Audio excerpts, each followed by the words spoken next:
మరి ఇక్కడ అనితని ఒక అమ్మాయి ఉంది. మరి 7 వారాలు ప్రార్థన, 7 వారాలు మరి తొందరగా కాలం మన చేతిలో లేదు. ఏం లేదు, కాలము అనగా దినాలు, రోజులు అన్ని కూడా టైం గడిచిపోతా ఉన్నాయి. మొన్న శుక్రవారంతో 7వ వారం కూడా ముగింపుకి వచ్చేసింది.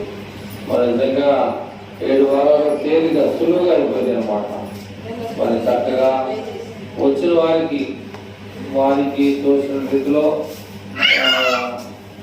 6 వారాల పలహారం పెట్టి 7వ వారం వచ్చిన వారం బట్టి మంచి భోజనాన్ని కూడా ఏర్పాటు చేసింది అనితా గారు.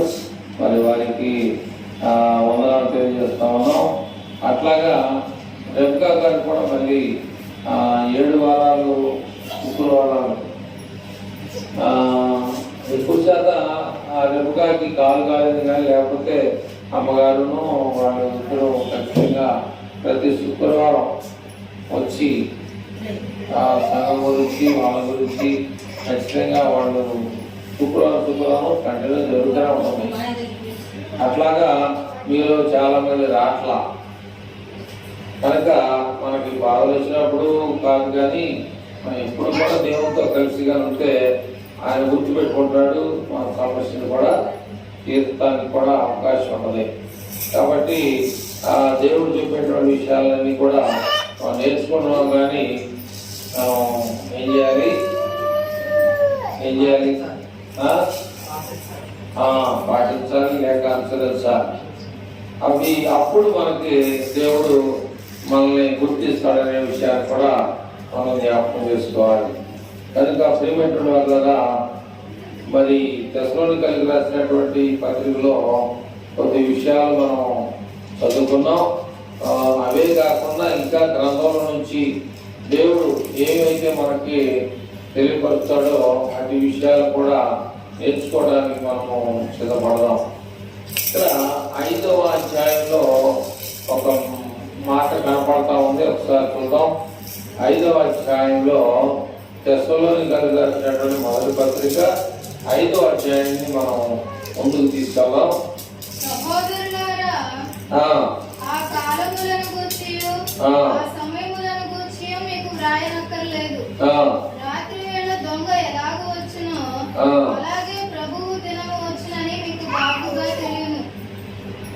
కాబట్టి ఇందాక చెప్పాను మీకు, ఇది కాలం అనేది 7 వారాలు తేలిక అయిపోయింది. 7 వారాలు ఎప్పుడైపోయినాయా కనుక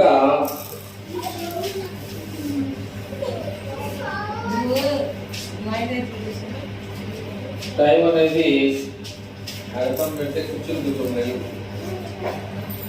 టైం అనేది మన చేతిలో లేదు, ఊరినే గడిచిపోతా ఉండదు. ఏ టైంలో ఏం జరుగుతుందో కూడా మనకి తెలియదు. 7 వారాలు వాళ్ళ ఇంట్లో కూడికి ఏర్పాటు చేసామంటే మన మీరు ఎంతమంది తెలుసలేదు అది తెలియదు, కానీ ఆ కూడికలు అన్నీ అయిపోయింది. అందుకని ఇక్కడ ఏమన్నాయంటే, దేవుడు సహోదరులారా ఆ కాలములను గూర్చి ఆ సమయములను గూర్చి అంటే మనకు తెలుసా? తెలీదా? తెలుసు. తెలియకపోవడం ఏంటి? 2వ అక్కడ వచ్చిందా తెలియదు నీకు? వస్తుందనే కానీ రాదనా? మరి అదే అన్నాడు, మీకు తెలుసు అన్నాడు ముందు. అప్పుడు తెలిసినప్పుడు మనం ఏం చేయాలి? అర్థం కాదు. ఓకే, సహోదరుల ఆ కాలము గురించి ఆ సమయం గురించి మీకు చెప్పాల్సిన అవసరం లేదు. అంటే రాయాల్సిన అవసరం లేదు అన్నారు. ఇక్కడ రాత్రి వేళ దొంగ ఎలా వస్తుందో అలాగే ప్రభు దినం వస్తుందని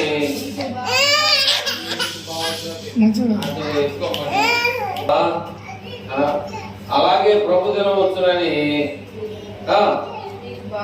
మీకు బాగుగా తెలియను. తెలుసంటే ఒక రకం, నాకు బాగా తెలుసంటే ఒక రకం. మనకి ఏ రకం తెలుసు? తెలుసా బాగా తెలుసా? బాగా తెలుసా?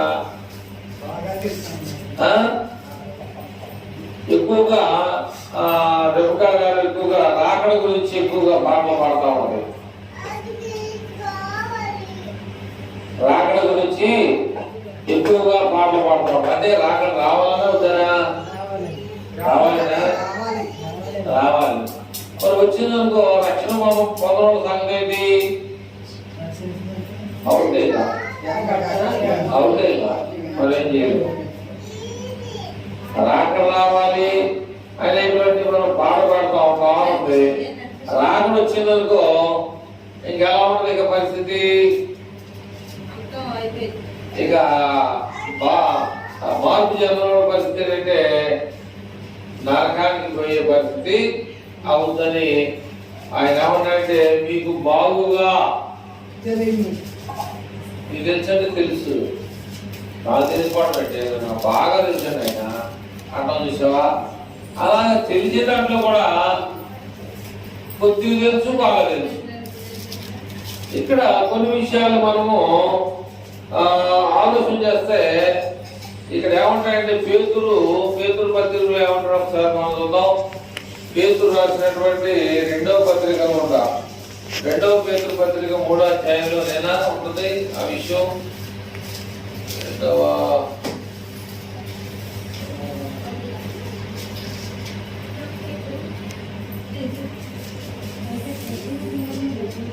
పదవచనం చదువుదామా? అయితే అక్కడ కూడా ఉందన్నమాట. అయితే ప్రభు దినము దొంగ వచ్చినట్లు వచ్చును. ఆ దినమున ఆకాశములు మహాధ్వనితో గతించిపోవును. పంచభూతములు మిక్కటమైన వేండ్రములతో లయమైపోవును. భూమియు దాని మీద ఉన్న కృత్యములన్నీ కాలిపోవును. ఇవన్నీ ఇట్లు లయమైపోవును గనుక ఆకాశములు రగులుకొని లయమైపోవునట్టు పంచభూతాలు మహావేంద్రముతో కరిగిపోవునట్టు దేవుని దినపు రాకడ కొరకు కనిపెట్టుచు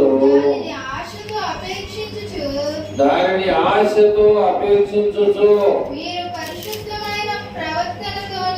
మీరు పరిశుద్ధమైన ప్రవర్తనతోనూ భక్తితోనూ ఎంతో జాగ్రత్త గలవారై ఉండవలెను. కాబట్టి ప్రియమైనటువంటి వాళ్ళరా ఇక్కడ వరకు మనం చూడగలిగితే మరి చాలా కఠినమైనటువంటి పరిస్థితిగా కనపడతా ఉంది. ఆకాశం రగులు పడుతుందంట. పంచభూతాలు ఏమవుతాయి? అవి కూడా లయమైపోతే కరిగిపోతాయి. పంచభూతాలంటే ఇక్కడ కొంతమంది తెలిసిన వాళ్ళు ఉన్నారు, తెలియని వాళ్ళు ఉన్నారు. పంచభూతాలు తెలుసమ్మా? తెలుసా తెలీదా? మరి లోపల రాత్రి వేడిగా ఉందని చెప్పేసి బయట వస్త్రాలు వేసుకొని పడుకున్నాం. ఎందుకని? ఆ వేడి పగలంతా వేసిన వేడి రాత్రికి కింద దిగిపోతుంది. ఈ వేడికి మనం తట్టుకోలేకపోతే పంచభూతాలంటే గాలి కావాలి, నీరు కావాలి, మంట కావాలి, భూమి కావాలి, ఆకాశం కావాలి. ఈ పంచభూతాలు. ఆకాశం పడిపోయిందనుకో ఏమవుతాం? ఏమైపో. భూమిలో ఏమైపోయిందనుకో ఏమవుతాం? అయ్యే పంచభూతాలంటే అర్థమైందా? రాత్రికి వేడికి తట్టుకోలేక వలన వేసుకున్నాం. పంచభూతాలు మిక్కటమైన వేండ్లతో మిక్కటమైన బాగా మిక్కాడు. కదలేకపోతున్నాడు తల్లుడు అంటే బాగా తిన్నానమాట. అంటే మింగటం అనేటువంటి వేంట అవి లైవ్ అయిపోతాయి అన్నమాట. బాగా ఇబ్బందికరమైన పరిస్థితి ద్వారా ఈ పంచభూతాలు ఏమైపోతాయి అంటే ఇంకా ఉండవు అనమాట. పంచభూతాలు లేకపోతే ఈ భూమి మీద ఏ జీవి అనేది ఉండదు. కనుక ఇక్కడ దేవుని వాక్యాన్ని బట్టి మనం ఆలోచన చేస్తా ఉంటే సమయం ఎఫెసీ పత్రిక కూడా అంటాడు 5వ అధ్యాయము 15వ వచనంలో కూడా సమయం గురించి ఎఫెసీలకు రాస్తూ అపోస్తలుడు పౌలు ఏమంటాడంటే అంటే ఆయన ఏం చేశాడంటే చాలా ఏం చేశాడు కనుక సౌలు ఏం చేశాడు గర్వంతో జీవించాడు. నాకేంట్లే చదువుంది, నా వెనక్కి లోకాధికారులు ఉన్నారు, నాకేంట్లే చెప్పేసి ఎప్పుడు చెప్పినా కూడా చంపడం అంటే తనకి ఎలా ఉందో తెలుసా మీకు? ప్రాణాధారం తేలిగ్గా. ఈరోజు దేవుని నమ్మినటువంటి బిడ్డల్ని ప్రాణం తీయడానికి చాలా తేలిక, అర్థమైందా? చాలా తేలిగా తీసేస్తున్నాడు అన్నమాట. అటువంటి వ్యక్తి మారిపోయి నేను చేసినంత తప్పు అనుకొని దేవుని గ్రంథాన్ని పట్టుకున్న కాడ నుంచి ఆయన ఎన్ని తిప్పలు పడ్డాడో కూడా బైబిల్ చదివితే మీకు తెలుస్తుంది అన్నమాట. కనుక ఇక్కడ దేవుని యొక్క వాక్యాన్ని బట్టి మనం ఆలోచన చేయగలిగితే 3వ వచనం చదువుతామా? మొదటి తెస్సలోనికీయులకు రాసిన పత్రిక 5:3 అక్కడే లోకులు అనగా ఈ లోకం నెమ్మదిగా ఉన్నదిలే, భయమేమీ లేదని చెప్పుకొనుచుండగా గర్భిణీ స్త్రీకి ప్రసవ వేదన వచ్చినట్లు వారికి ఆకస్మికముగా నాశనము తటస్థించును కనుక వారెంత మాత్రం కూడా. ఒక తల్లి చేస్తుంటే కొడుకుని ఆ ఉరకలేకపోతే సాయంత్రం ఉన్న ఎక్కడికి వెళ్తా నా చేతులను తప్పించుకోరా అంటుంది. ఒక తల్లి కన్నా కొడుకుని నా చేతుల నుంచి నువ్వు తప్పించుకోవాలి, సాయంత్రం వస్తావు ఆడిపోతావు తా ఇంటికి. వాడు చేసినటువంటి పనిని బట్టి తల్లి వాడిని గర్జించాలని చూస్తే దొరకట్లా ఉరుకుతున్నాడు. సాయంత్రం ఆడకపోతావు కొడుకున్నప్పుడు, అప్పుడు నీ వ్యవహారం చూస్తాను. అలాగే ఇక్కడ ఏముంటాయంటే లోకులు నెమ్మదిగా ఉన్నవి, భయమేమీ లేదని చెప్పుకొనుచుండగా గర్భిణీ స్త్రీకి ప్రసవ వేదన వచ్చినట్లు వారికి ఆకస్మికముగా నాశనము తటస్థించును కనుక వారెంత మాత్రం కూడా తప్పించుకోలేరు అంటున్నాడు. కనుక చెప్పిందే చెప్తే బాగుండదా అని అనుకోవాలంటే ఇక్కడే మన ఊరిలో అమ్మాయి గర్భిణీ స్త్రీ వృక్షాలు ఉండే కానీ ఆ ఫ్యూచర్లో ఈ అమ్మాయి ఇక్కడ తట్టుకోండి. ఉదయం 5:30 బస్సు ఉంది, 5:30 బస్సు ఎక్కించారు. మన పాలు కలగలికి వెళ్ళాలని బస్సులో కలిసి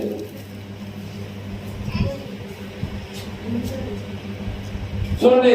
ఇప్పుడైతే ఏంటంటే టైం పెడుతున్నారు గర్భిణీ స్త్రీలకి. నీకు 2 వారాలు ఉందనగానే అడ్మిట్ అవ్వు, బెడ్ రా. అప్పుడు ఏంటంటే నాగరికత లేదు, తెలియక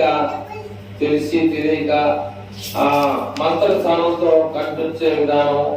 అప్పుడు ఏంటంటే విజయవాడ వెళ్ళాలి, మనకి దగ్గరలో ఇది లేవు. ఈ వృక్షం వచ్చే లోపల 50 కయాల్సి ఉంది. అందుకని ఉదయం మనకు 5:30కి ఫస్ట్ బస్ ఉంటాయి.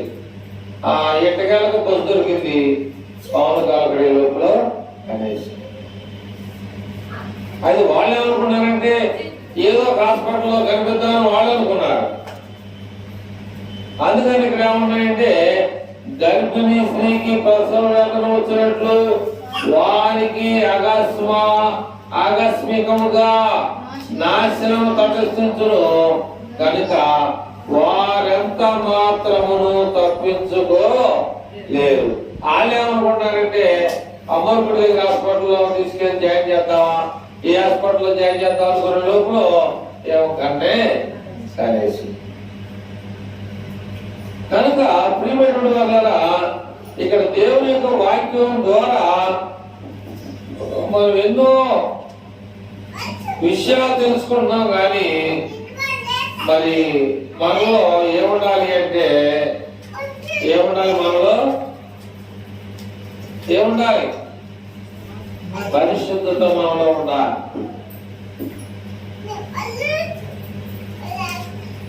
ఒక ఆయన ఓట్లు పెట్టాడు, ఇప్పుడు వచ్చిన నాకు భయం లేదు, నేను సిద్ధంగా ఉన్నా, ఎనీ టైం ఎప్పుడు యేసుప్రభు వచ్చిన నాకు భయం లేదు. ఇకపోతే చిన్నపిల్లలకు దేవుడు ఏమన్నాడు? చిన్నపిల్లలు వారికి ఏం తెలియదు కనుక వారిని నా దగ్గర ఆయన అన్నాడు. ఇంకా వాళ్ళకి కూడా తెలియదు, మంచి చెడు జ్ఞానం ఇంకా తెలియదు. అందుకని వాళ్ళు ఏం చేస్తారంటే చిన్నకల్లో చిన్న చిన్న పనులు చేయొద్దని పని చేస్తా ఉంటారు, మనకేమో కోల్పోతా ఉంటాం. అలా చిన్న తెలియదు కనుక అట్లాగా మనం ఏం చేయాలంటే 4వ వచనంలో చదివమ్మా, 5:4 దశలోనికి రాసిన సహోదరులారా,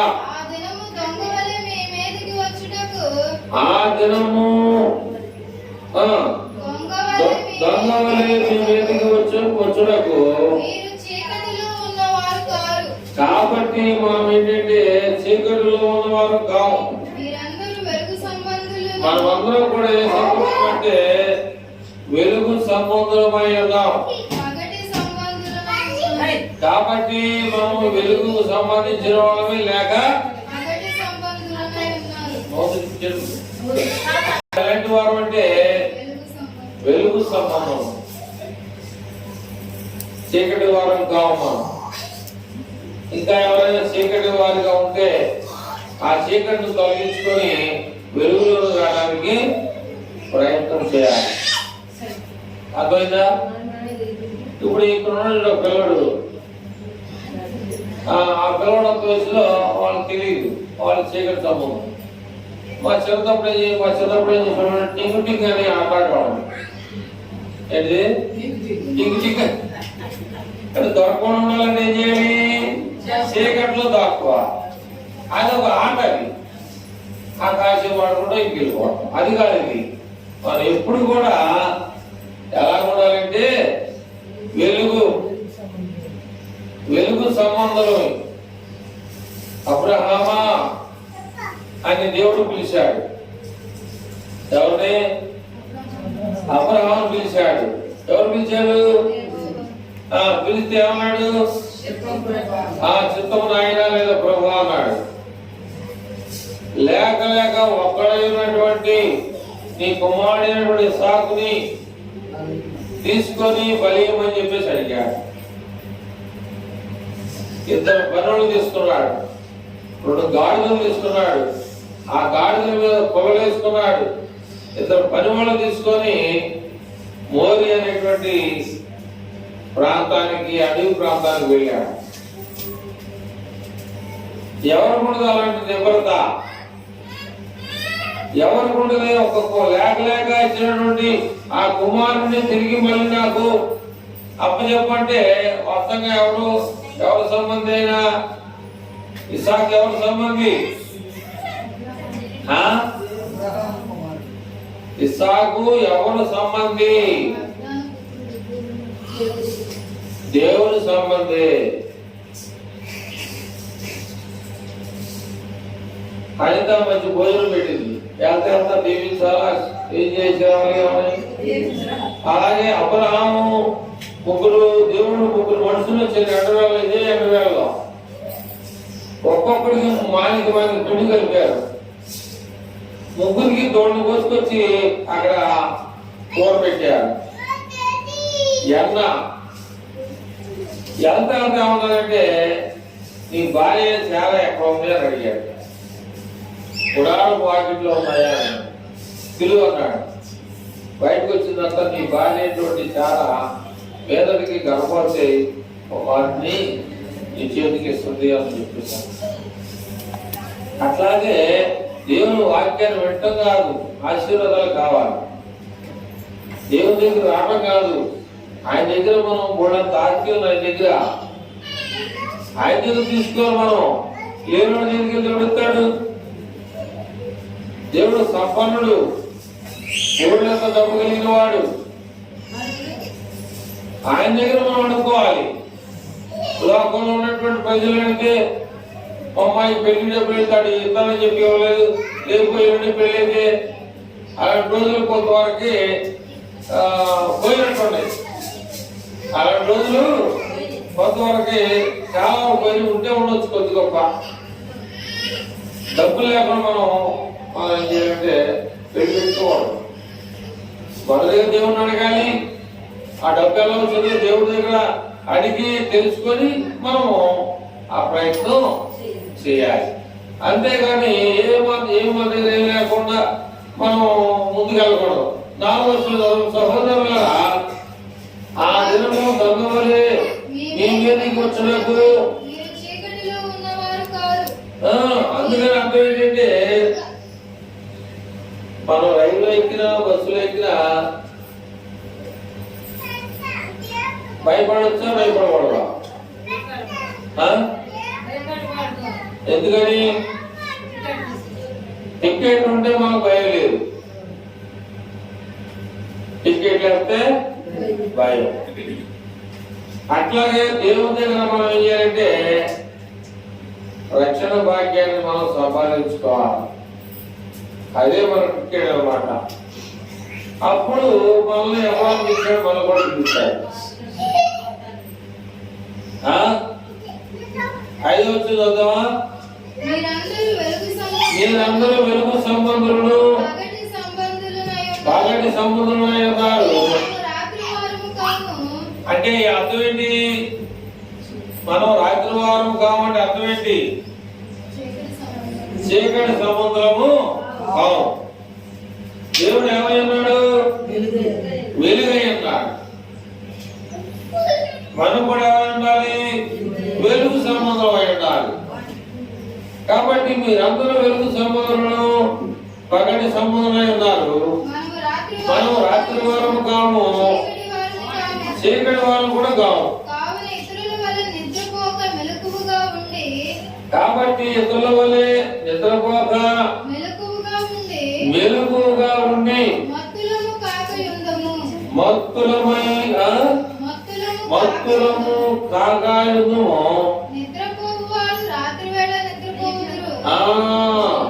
నిద్రపోయేవారు రాత్రి వేళ నిద్రపోతారు, మత్తుగా ఉండేవారు రాత్రి వేళ మత్తుగా ఉంటారు. మనము పగటి వారమై ఉన్నాము గనక మత్తులమై ఉండక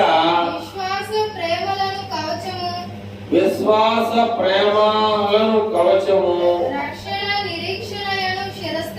రక్షణ నిరీక్షణ శిరస్త్రాణమును ధరించుకుందాము. ఎందుకనగా మన ప్రభువైన యేసుక్రీస్తు ద్వారా రక్షణ పొందుటకే దేవుడు మనల్ని నియమించను గాని మనము ఉగ్రత అంటే ఈ లోక సంబంధంతో స్నేహం చేస్తే అది పరలోకానికి వెళ్ళేటువంటి పరిస్థితి కాదు. కనుక ఇక్కడ ఏమన్నాయంటే మన ప్రభువైనటువంటి యేసుక్రీస్తు ద్వారా రక్షణ పొందుటకే దేవుడు మనల్ని నియమించను గాని ఉగ్రత పాలకుటకు నియమింప లేదు.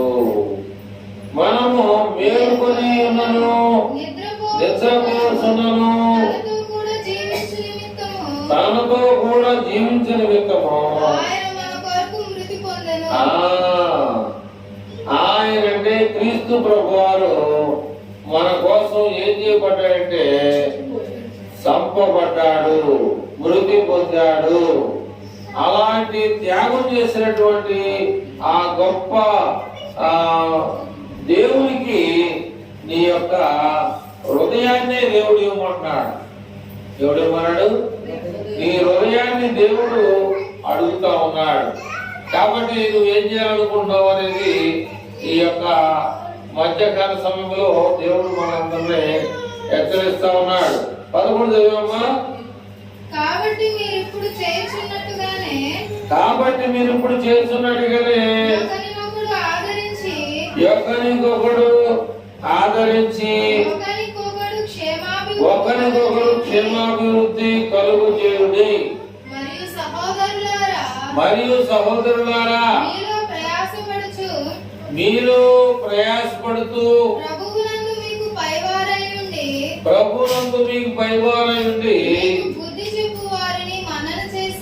మీకు బుద్ధి చెప్పు వారిని మనన చేసి వారి పనిని బట్టి వారిని ప్రేమతో మిక్కిలి ఘనముగా ఎంచవలనని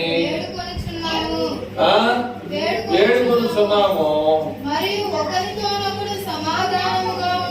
మరియు ఒకరితో ఎలా ఉండాలంటే సమాధానంగా ఉండాలి.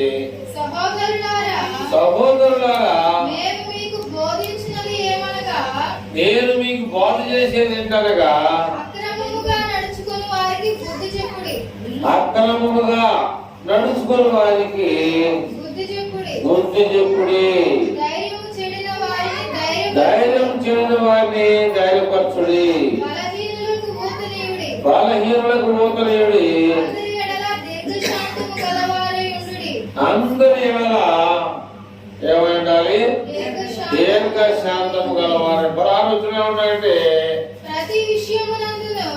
ప్రతి విషయమునందును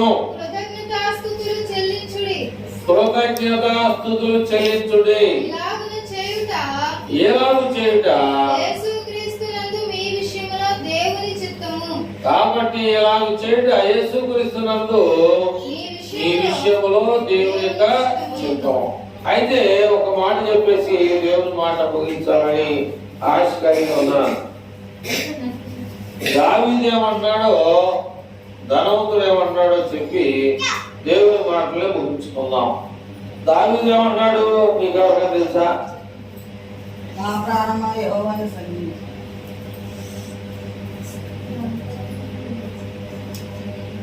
సర్టిఫికేట్ లేదు కానీ సంబంధం చేసి చూడండి. నిజమే మరి. నా ప్రాణమా యెహోవాను సమర్పించుము. నా ప్రాణమా యెహోవాను సమర్పించు. నా అంతరంగమందున్న అంతరంగం అంటే ఏంటి? అంటే ఏంటి? కడుపులో ఏమి కల్మషం లేకుండా అంతరంగం అంటే లోపల మన కనపడుంది. అలా ధనవంతుడు ఏమన్నాడు?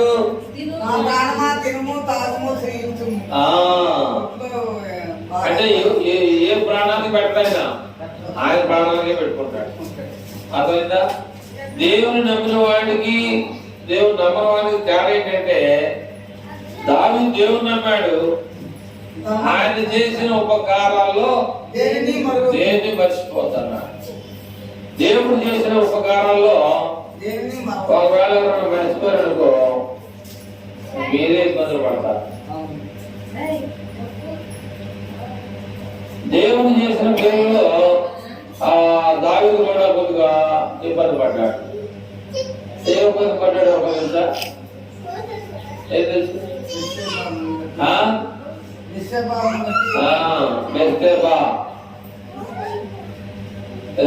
రాజు తలుచుకుంటే దెబ్బలు గురువు అంటే రాజుగారు రమ్మనంటే అర్థమైందా? అక్కడ దాకా ఒక గ్రామ ప్రెసిడెంట్ రమ్మనంటేనే మనకి ఎందుకయ్యా ఏం చేసేది మాకేం తెలుసా మనకి రమ్మన్నాడు చెప్పాలా చెప్పాలి. ఎస్ఐ కూడా అంతే. హిజ్కియాకి చెప్పాడు, ఏమని నువ్వు మరణం అవుతావు చెప్పమన్నాడు. మిగతా ఏంటనేది నాకు తెలియదు. ఆయన రమ్మన్నాడు, ఎందుకు రమ్మన్నాడు, నువ్వేం చేసావు, ఆయన ఏం చేశాడు నాకు మధ్యలో నాకు తెలియదు. ఆయన రమ్మన్నాడు అంతే. నువ్వు వెళ్తావో ఎలా అనేది నాకైతే తెలియదు, చెప్పడమే నా డ్యూటీ. కానీ హిజ్కియా పశ్చాత్తాపడ్డాడు, అలాగే దావీదు కూడా పశ్చాత్తాపడ్డాడు. పశ్చాత్తాపడిన తర్వాత దావీదు ఏం చేసేటే ఒక చిన్న విషయం అంటే ఏంటి, బత్షెబాకి పుట్టినటువంటి కుమారుడిని ఫస్ట్ కుమారుడిని చెప్పేసాడు. అక్కడ మాట బైబిల్లో ఆ కుమారుడిని మొత్తెను అన్నది. ఆ మొత్తతో ఏంటి నొక్కడం, అలాగే టచ్ అన్నమాట. ఇట్లా గిల్లాడ గిచ్చాడన్నది. అలాగే చేయడం మొత్తాడు రాశాడు బైబిల్లో. వెంటనే ఉపవాసం కూడా తెలియదు, పనిచేయాల. నీ కొడుకు చనిపోయాడయ్యా ఇంకా ఉపవాసం చేస్తాడు అనగానే వెంటనే ఆ విషయం తెలుసుకొని స్నానం చేసి ఆ రాతలో స్నానం పెట్టున్నాను. అట్లాగా మరి దేవుణ్ణి తెలుసుకొని బాధపడ్డాడు దావీదు. తర్వాత మంచి వజ్రం లాంటి కుమారుడు ఇచ్చారు. ఆయన మామూలుడు కాదు, ఎవరు ఎలాంటోడు, అది ఎలాంటోడు, అదేనమ్మా ఎలాంటోడు అంటే 700 మంది భార్యలు, 300 మంది ఉపత్తులు. అందుకని మంచి పవర్ఫుల్ క్యాండిడేట్ అన్నమాట. అర్థమైందా? అవన్నీ చేయించుకొని దేవుడి దగ్గర దేవుడు సంపాదించుకోగలిగాడు. చేసిన తప్పైనా సరే దేవుడి దగ్గర మంచి పేరు సంపాదించుకున్నాడు. దాన్ని ఏమంటారు? పాప క్షమాపణ పొందాడు. పాప క్షమాపణ పొందబట్టే న్యాయమైన సర్వపడికి అది పేరు వచ్చింది. అర్థమైందా? ఒప్పందం ఏమంటే పాప క్షమాపణ. పాప క్షమాపణ నిమిత్తం ప్రతివాడు యేసుక్రీస్తు నామములో బాప్తిసం పొందాలి. నీ పాపాలు క్షమింపడం నిమిత్తం. అర్థమైందా? అట్లాగే దావీదు దేవుని దగ్గర క్షమాపణ పొందాడు. మంచి కుమారుడిని సొలొమోను మహారాజును సంపాదించుకున్నాడు. అతను ఏం చేశాడనేది తెలియదు. యేసు ప్రభుతో పాటు అతను సిలువ పడ్డాడు. అర్థమైందా? యేసు ప్రభుతో ఎన్నో 2 మాటలు చెప్పేసి వెళ్ళిపోదాం. యేసు ప్రభుతో పాటు ఇతను సిలువ పడ్డాడు. సిలువ పడిన తర్వాత ఒకటేమన్నాడు, యేసు ప్రభువా నీ రాజ్యంతో వచ్చినప్పుడు నన్ను కూడా గుర్తు పెట్టుకో అన్నాడు అంతే. అప్పుడు ఆయన ఏమన్నాడు, ఇప్పుడే నేనే నాతో కూడా పరదేశంలో. ఆడు తప్పు చేస్తేనే సిలువ ఎక్కింది, తప్పు చేయకపోతే సిలువ ఎక్కడగా. కాబట్టి దేవుడు ఏం చేశాడు, తప్పులని కూడా క్షమించేశాడు. అలాగే దావీదు తప్పు చేశాడు, కానీ పశ్చాత్తాపడిన దాన్ని బట్టి ఏం చేయగలిగింది. అక్కడ ఏం రాశాడు, 5:16 ఏమన్నాయేమో, 5:16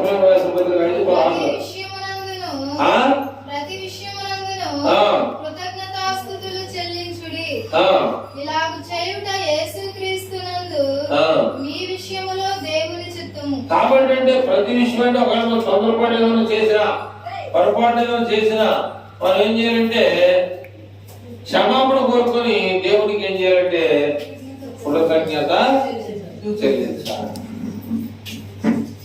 అలాగా చెల్లించిన తర్వాత దావీదు ఆశ్రయించబడ్డాడు లేదా? తన కుమారుడు మంచి దేవాలయం కట్టాడు. తండ్రి కట్టాలనుకున్నాడు, దేవుని సిద్ధం కాలం. కానీ సొలొమోను మంచి దేవాలయం కట్టాడు. కారణం ఏంటంటే దేవుని చిత్తం దావీదులో లేదు, తన కుమారుడిలో ఉంది కాబట్టి కట్టగలిగాడు. అట్లాగే మనం కూడా ఏం చేయాలంటే దేవుడికి లోపడి జీవించాలి. అలా జీవించినట్టు వారిని దావీదును దేవుడు విడిచిపెట్టాలి. కానీ ధనవంతుడు పట్టుకున్నాడు. నువ్వు ఈ లోపల ఉండడానికి లేదు. నువ్వెవడికి దాన ధర్మం చేసేవాడు కాదు. నువ్వెవడికి ధన కార్యాలు చేసినాడు వాడివి కాదు. కాబట్టి లాజరు చచ్చిపోయాడు, ఈయన కూడా చచ్చిపోయాడు. లాజరు ఎలా ఉన్నాడు, ఈయన ఎలా ఉన్నాడు? లాజరు చక్కగా హాయిగా ఉన్నాడు, ఈయన యాత్ర పడుతున్నాడు. కనుక ఏ జీవితం కావాలి అనేది కూడా మనం పరిశీలన చేసుకొని ఆ ప్రకారంగా దేవుని వాక్యంలో ముందుకి కొనసాగమని చెప్పేసి ప్రభు పేరిట మీకు ఈ విషయాలు తెలియజేస్తూ దేవుని మాటలు నేను అందిస్తా ఉన్నాను. అయితే